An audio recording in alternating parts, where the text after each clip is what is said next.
Kids feel really entitled these days, Kim. Yeah, but we made those monsters, Kim. I didn't. I just tried to raise them. And you spoiled them. At this point, I'm with Monique.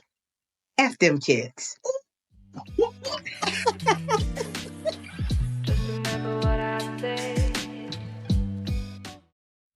Hello, everyone.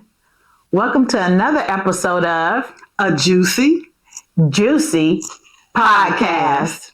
I'm Kim. I'm Kim.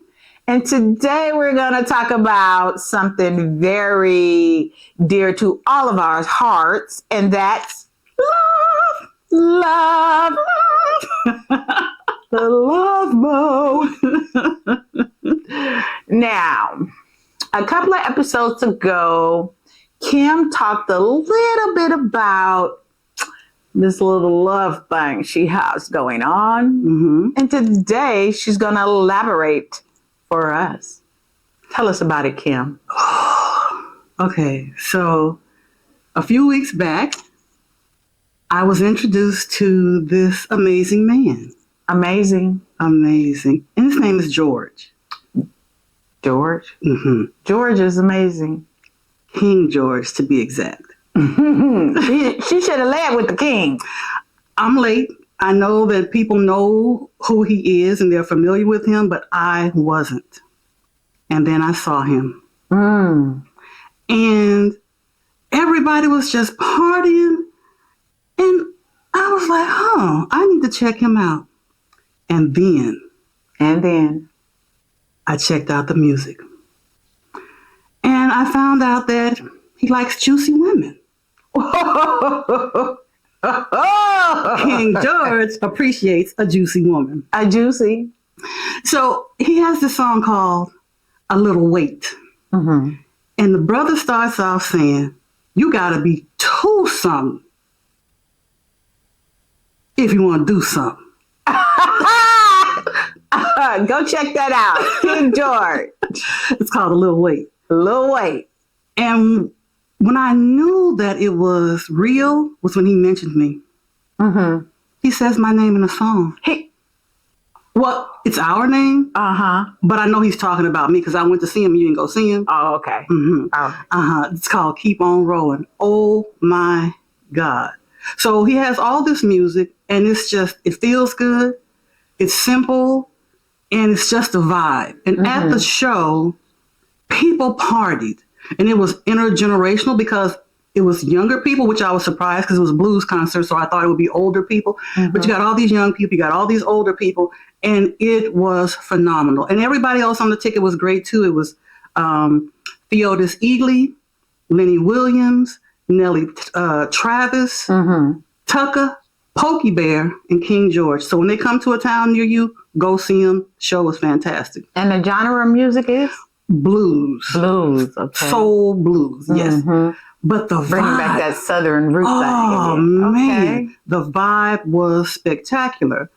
And so it made me think about, when was the last time I partied like that? When was the last time I was in a space that reminded me of old school house parties? Well, it was all about the party. No beefs, no fights. Nobody's doing nothing. We just partying and having a good time. So it made me think about being in love. Because being in love. That was the vibe. It felt like love. Right. Mm-hmm. And it made me think about my first love. Oh, first love. Do you remember your first love? I remember my first love. Now, before you say anything, do you think you should say a name? I ain't saying it. I can say a name. Okay. I don't care. Because I like Bill, Paul, Jim, Bob, Frank, George. I love them all. Sure. Call me DMX. Oh, you are. But we're going to start off with my first love. And I was about 12 or 13 when I got introduced to him. And he was gorgeous. It's something about a broad nose and full lips that I still like to this day. And his brown skin and curly afro Mhm. and thick mustache What? was everything to me. Mustache? You did say you were 12, right? Okay. I was about 12 or 13. And I don't know. I don't know if it was the way he sang, he moved his lips, the way he looked, because he had this this look about him. All right. And he still does. All right. Even though he's an older man. Mm-hmm. And I loved him. I had posters. I had albums. Because I don't know about you. And I don't know about y'all. But Lionel Richie was the shit.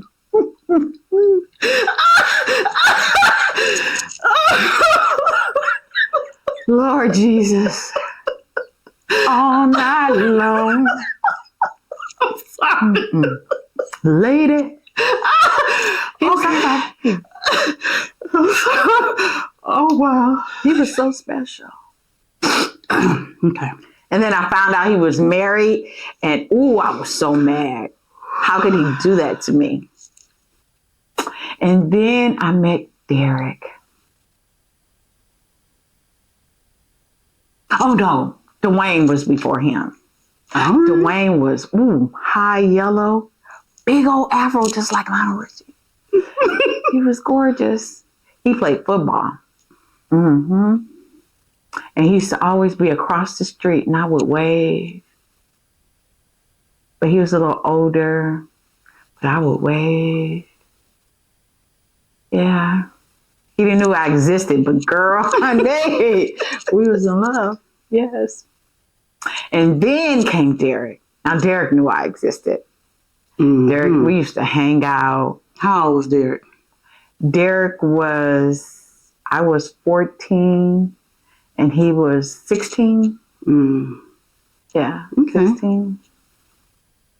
And his grandmother lived across the street and he used to come visit her. And I used to go over there and hang out and we would talk and sit on the porch. And Did you kiss? Did you kiss a lot? And then we used to walk to the store together. Oh, that was the best. That was the best. Yeah. Sounds like my first love. And then one day, Granny said, Kimberly K, don't be out there on that porch with that boy. That's what they used to call me when I was younger, Kimberly K. Because, yeah. Well, Yeah. And then, it moved on to Frasier. what? Yeah. Frasier? Mm-hmm. Okay. Not the Caucasian Frasier. I didn't say that. It was a boy in my high school that ran track. So I had to do stats. So I stayed after school to do stats for track. So I could watch him run. Did he know that you liked him? Yeah. Did he like you back? Yeah.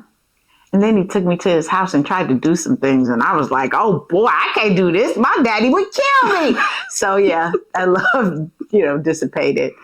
Yeah. And then. Wait.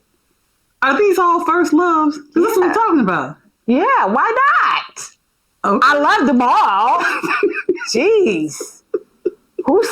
Let's not be discriminative here, Kim.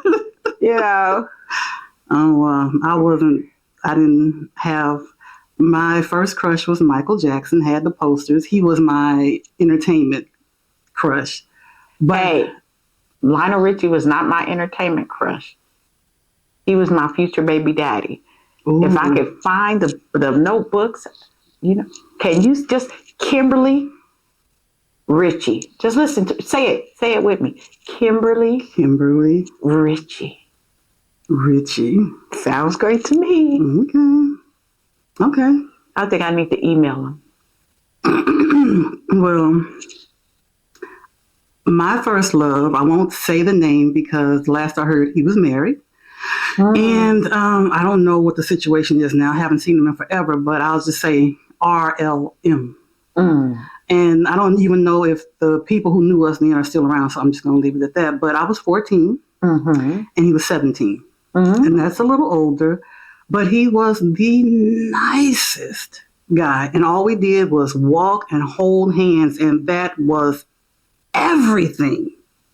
And then we would, on weekends, we would talk on the phone all night, laying in the bed with the radio playing, the little love songs. Oh, and the cassettes. I used to make the cassettes from the radio, and we would lay in the dark and talk all night. That was everything.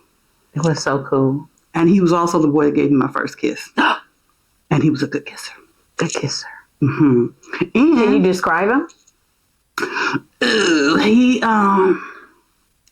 he was tall, probably 6 feet, maybe 6'1", could have been 6'2". Slim, kind of caramel complexioned, somewhere in there. Mm-hmm. Kind of tight eyes, but he had a great smile. He was real skinny. But he was just the nicest person. We laughed a lot. We talked a lot. But it was walking home from the football games, holding hands, and talking on the phone. Ooh, I was in love. It was everything. I thought I was doing something. Mm-hmm. That was the one. Well, I believe, that you could have more than one first love because, it's just like houses, like after you buy your first house and if you haven't did something in 3 years, it's like you're a new home buyer, So Did something like what? Yeah. So if, What are you talking about? we've been you don't have a first love, a love for 3 years, then it's like a new home. Oh, Yeah. So it's a new love. mm-hmm. So, it can be your first love all over. Again, that's not it. Hey, that's a good theory. Excuse me. I hear you. That's a good theory. Okay. All right. Rude.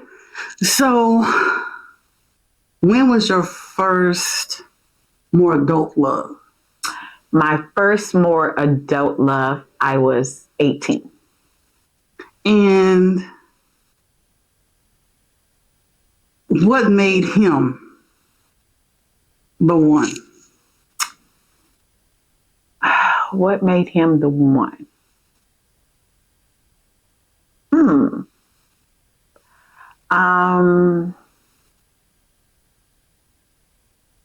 I don't know if it's the way he treated me at the time, Mm-hmm. or if it was, I just, like, me and my brother as we got older, because one of my siblings is just a year older than me. We used to like go at it like cats and dogs. So anytime, I felt some type of way, he would go, "You want me to come get you?" And he would come get me in his car, and, we would ride and,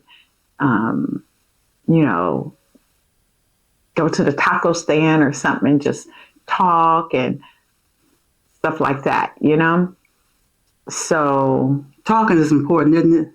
Yeah. To us, we like to talk, and if you can find a guy that's willing to talk to you, it's a big deal. Mm-hmm. And then him in his neighborhood, I'm from the west side Okay. of the city, and the west side of the city, I don't want to say, uppity, but it's, because we still got our hoods in the west side. It's just a different atmosphere. Okay. And he was from the east side of, the city. So it was a little, roughness about him, Okay. I keep getting there. Yeah. You like it rough, huh? Okay. And he had the, prominent nose, the full lips. And, in his area, everybody knew him. No matter where we went, it was like, hey. Everybody knew He was him. popular. Yeah, Okay. So that was, like sort of intriguing too, like, wow, How did he make it known that he liked you? And did you have a crush on him before you knew that he liked you? No, I got introduced to him through a friend. It Okay. was like a blind date thing. We went and hung out at this like house party type thing, you know, because we were in high school. So I went with a friend and he was there. And yeah, I met him through her. And yeah, it went from there. Okay. Yeah. And it was interesting. Well, I was 19, and I met him in a group setting. And we all hung out together and just talked about stuff. Did I say I was 19? Mm-hmm. Okay. And we would hang out as a group, and then different members of the group would hang out individually for just different reasons. We were taking some classes, and sometimes somebody would ditch, and if they ditched, whoever was left hung out. And so JCM, I'm going to say his initials because he might be married. And I used to hang out and talk about stuff, and I like to read, and he liked to read. And at the time, I was journaling, and I found out he was too. He told me he was journaling before I told him that I was journaling. So we had something in common, and it was platonic, nothing to it. And at one point, I started dating one of the guys in the group. Fast forward a month later or so, I see JC, I'm in chatting, and I asked him about the journaling. And he told me he wasn't journaling anymore. And I said, well, why not? He said, because I threw my journal in the pool. You threw your journal in the pool? Why did you do that? Mm-hmm. He said, because I was writing about you. Writing about me? Oh, wow. Mm-hmm. And he said, I couldn't write that you were dating Tony. What? Mm-hmm. And that's how it started. And such a nice guy. The thing that made him so special was that he was very romantic. When we went on our first day, we went to the movies, and way down the line, I don't know how it came up, but he had the ticket stub from the movie. Mm-hmm. And we had gone out for pizza afterwards, and the pizza place had a logo on its napkin. He had the napkin, he had the movie ticket, and he had something else. And I was like, oh, Mm-hmm. very romantic. And so that's what made him. Let me tell you, I don't know if you know the city, but at the time he lived off Wilshire and Normandy. Mm-hmm. And at the time I lived in Inglewood off of off of Venice Way. I was across the street from Highland Elementary. He would take the bus from Wilshire down to Inglewood to make sure that I got home, walk me to my door, kiss me, and get on the bus and turn around and go back. And I was like, oh, Lord, this man loves me. Mm-hmm. Man, let me tell you something. I was so gone. Before Monica ever made the song, gone. Mm-hmm. He was that special. And here's the kicker. Prior to meeting him, I had a stepsister, and we used to lay on the floor and play records. Mm-hmm. And one of the records we were laying on the floor playing and listening to over and over and over was All I Do Is Think of You by the Jackson 5. Mm-hmm. So she said, girl, what would you do if somebody sang this song to you? I said, I would lose my mind.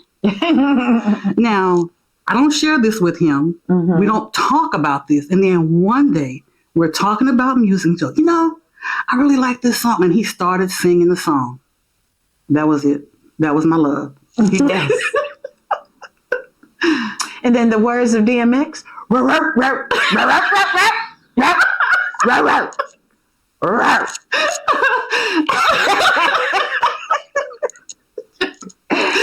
Thank you for watching another episode of A Juicy Podcast. Like, subscribe, comment, share. Yeah, share. Go ahead, share. Bye. Bye, grown folks. Just remember what I say.